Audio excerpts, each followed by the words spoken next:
I'm sorry, I will come up with something nice to say about your generation one day, but for now, it's time to just dump more crap on you. A better you starts today. Hey Gen Z, I've got something else for you to be really worried and anxious about, as if you don't have enough. I bet even that. Oh, my anxiety. Sorry, I'll stop with the Fox News comedian jokes about you guys, but guess what? I was reading an article recently. You know how I'm always talking about in relationships, there's kind of that 7-year cycle, and you've got those first 2 years of like, yay, everything's awesome, and yay, we love each other. And then after that, you're kind of just like, you take out the trash. You never suck my cock anymore. That starts happening later, always, with every relationship. And I think that is a very important thing for everybody to remember still about relationships, that there is that cycle, because that's what happens every time. And then people usually, after the first 2 years, they usually say after that, well, this one's not for me. None of them are. That's just the course. It's the course even in business. There's just a 7-year cycle to everything. For the first 2 years, you're very engaged. You don't have to do anything because all the hormones there. True mastery with anything always comes in the next 5 years, where you actually do start generating the profit, where you actually do start seeing if you can live with each other and know each other. Because the first 2 years that you are in the relationship, you have these like rose-tinted glasses about the other person that, yes, they're the person that I was imagining when I was 5 that turns out to be my mum. And hang on a second, you're not my mummy whose tits I can suck. You're a fraud. I don't like frauds. I'm leaving. That starts happening, right? Well, I mean, you know, we all want to have sex with our mums. Hey, this is a self-help channel. It delves into psychology. We all know it's true. Now, that's the point of today. Go out there, be a man, fuck her. No. How am I getting away with this? You know what? I bet you this won't be restricted to 18 plus. I think it's just because of the bright, happy background. Sorry, but yes, obviously, that's very serious advice. And the next point is, though, that yes, there's that rose-tinted glasses field that happens when you are in this relationship. And then, after that, rubber hits the road. That's when you actually start building the relationship. I would even say that. After the first 2 years, that's when the relationship actually starts. But now I would say something different, because apparently, much like with your attention spans, Gen Z, your attention span in that hormonal cycle is starting to drop drastically. I think that they were saying in the 90s that the average relationship cycle, you know, just the kind of like, we jump, so Sex in the City kind of stuff. That would be 8 to 10 months. Now it's 4. That's the ones where you don't even bother to get to the 2-year mark, where you just think, wasn't into it that much anyway. That's triggering off That's triggering off with virtually everyone that you ever meet now. Virtually everyone you ever meet is, quote, not a baddie, is a mid. Like we all know Margot Robbie is, obviously. That was well established by the internet. Take that, you fucking millionaire, for being hot. So, yeah, that's the rub of it. And that means that you, my friend, are going to be, first off, rubbing a lot of these out onto some nice tits. That's all right. That's pretty good, that you'll be going through all of that and you get all of these, like, there's so many options now. I hate this thing that people always do complain about Tinder and dating apps, because it's just like, I wouldn't have done anything for that when I was 20.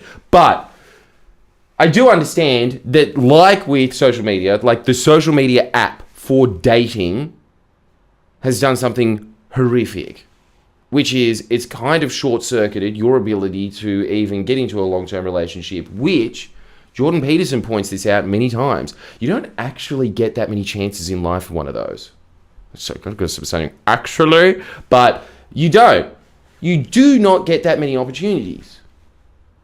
Let's be real about this for a second. Say that you had your high school sweetheart, and your high school sweetheart didn't work out like it did for every quarterback in every 50s flashback in every Hollywood movie ever made. Let's say that it wasn't, that didn't work out. Well, by the time that finishes, that high school sweetheart phase, let's say that you went to the 7-year cycle, you're at 25. Then the next 7-year cycle is 32, And then the next one's 39. And then after that, it starts getting pretty grim, doesn't it? You talk to anyone who's chronically single in their 40s, and they'll be saying, oh, if I didn't have a nice young man, not these potbellies of these older fellas there with their creaky backs. You know, once I heard a woman say, I overheard two spinsters saying, there's no good men anymore. I'm just waiting for one that's widowed. And they did kind of look like tarantulas as well. But they're getting at something there, aren't they? At that age, usually when someone's single, it's because of a divorce. And I wonder what happened there. There's probably, I'm sure it definitely wasn't the person that you're dating's fault at all. There's also just the case of people that are chronically single and playboys by then, and they never grew up. And then there's people who just tragically died. Like, that's the best option at that point. Come on, it gets scary. It gets scary pretty fast. All I'm saying is, like, the ability to not even get to the 2-year mark. You know how there's the conventional wisdom all the time in dating that, oh, you just got to try before you buy so you just know what flavor you want. Yeah, that's all well and good, I guess. But there's also that when it comes to long-term relationships as well. You see what I'm getting at here? Like, if you are not able to even get to the 2-year mark, because you're always just, fucking, just going to swipe to the next one, then you're not ever going to get to a point to see if you can even get to the kid stage and the marriage stage. And so, I don't know, it's just like, it does actually, it freaks me out a lot. It really does scare me. It seems like that ability to people to couple off and create companionship, which I think is just beneficial. Let's just talk about the benefits of that one more time very quickly. The benefits of that are, 1, proven to live longer. Fact, and you definitely will. And then the next one is, it's really nice having a companion that you can share deep inner thoughts with, and then you can catch and pitch with, and then, you know, like, double the income, halving the housework, halving the kids' work. Like, there's a lot of massive benefits to being in these long-term relationships. That's getting short-circuited. And you know what's getting short-circuited? I think that there is a happy ending to this. I think that I can solve all of your problems right now. You need to write this down. I think, thanks to John Gottman's research on this, he's figured out that usually what is happening in a relationship, the way that a relationship starts breaking down usually is when this thought starts creeping in, which is, I can do better. Now, maybe not. That's the thing that also really scares me about relationships a lot of the time. You have people in relationships that always think, oh yeah, I'll move on to brighter pastures. And don't it always seem to go that you don't know what you got till it's gone? You break up, you realise, no, that's it. This is as good as it got. And it's not even that. It's not even that the other person was bad. It's just that you have this idea in your head that I can do better, which is just fantasy. There is always this fantasy realm in your mind that you can always escape to. That something else out there for me. It's actually a sign of immaturity. Fuck. I don't know why I'm saying it so much. It's just because I've been watching so much shit to shit on the greens that I've started saying I'm actually a lot. But it's addictive. This is what I hate about these parasitic words. That is what's going to happen. There's going to be more of that immaturity of always thinking, no, well, I don't like the fact that they put the mug on the right side. It's harder to access from my desk. They made you hot chocolate in the first place. Yeah, well, it was pretty good. But the mug was wrong, so I can do better. There's always going to be some little excuse in your head that you're just going to narrow in on. This is usually what happens in that scenario as well. Your brain is focusing on one thing that peeves you. Now, how different is this? Imagine if instead of you saying, I can do better. Now, you need to write that down because that is the killer. That's the little termite that starts eating away at the woodwork until you slip through. Instead of that, what if you made it, how do I make this relationship better? Now, when you are thinking about that thing that bugs you, she's done it again, she's sipping really loudly, I'm going to have to break her up. Instead of that, you can start thinking, hey, Stop with the shipping already. Which is what happened before Tinder, because you didn't think like, I can just swipe to like 1 million vaginas and One of them will work. you know, like before that you used to think like that's the other thing. I know it's like kind of gross to think about like sexual organs like this and penises and vaginas, but penises were never rare ever, but vaginas used to be like diamonds.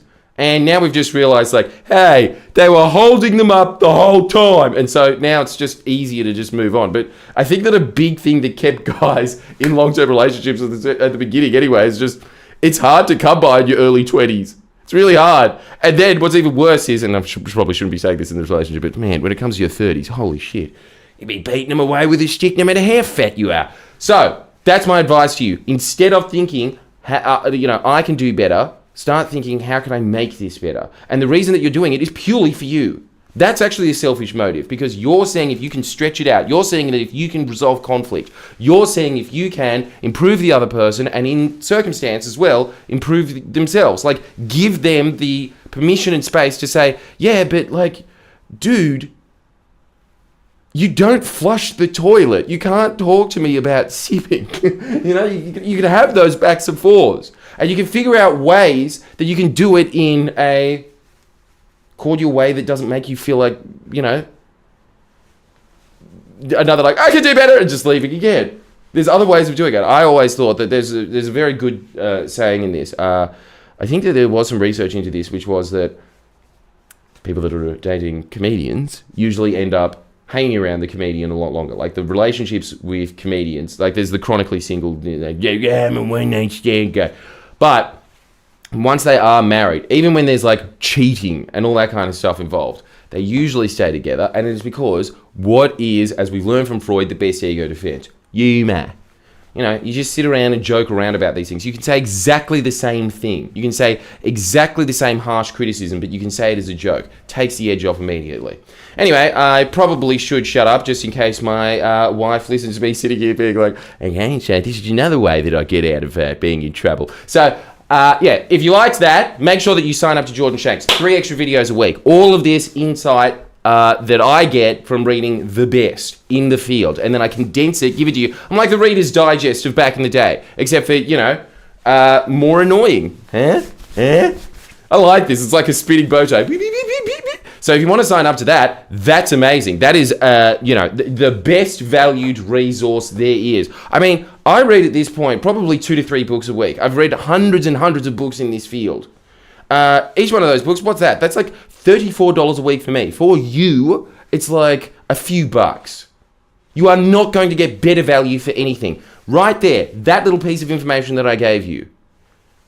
That could be the difference between a future where you have children and a future where you don't. And that's the only future that I want for you.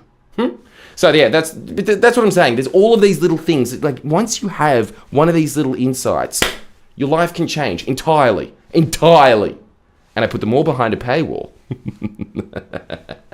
And then the other one is, obviously, that I'm doing shows. Brisbane, Radelaide, hey, I'm dealing with it, and Sydney. I think there's a few more for that. You want to go to those. Everybody that goes to those, that's the gems of the gems of the gems of the gems. That's really confined. And the fact that it's in like a seminar setting means that you actually are paying attention, because you're sitting there being like, everyone else is taking notes. Yeah, it's just back at school days, except for like more fun, because a lot of the time I'm abusing you, just like I am now.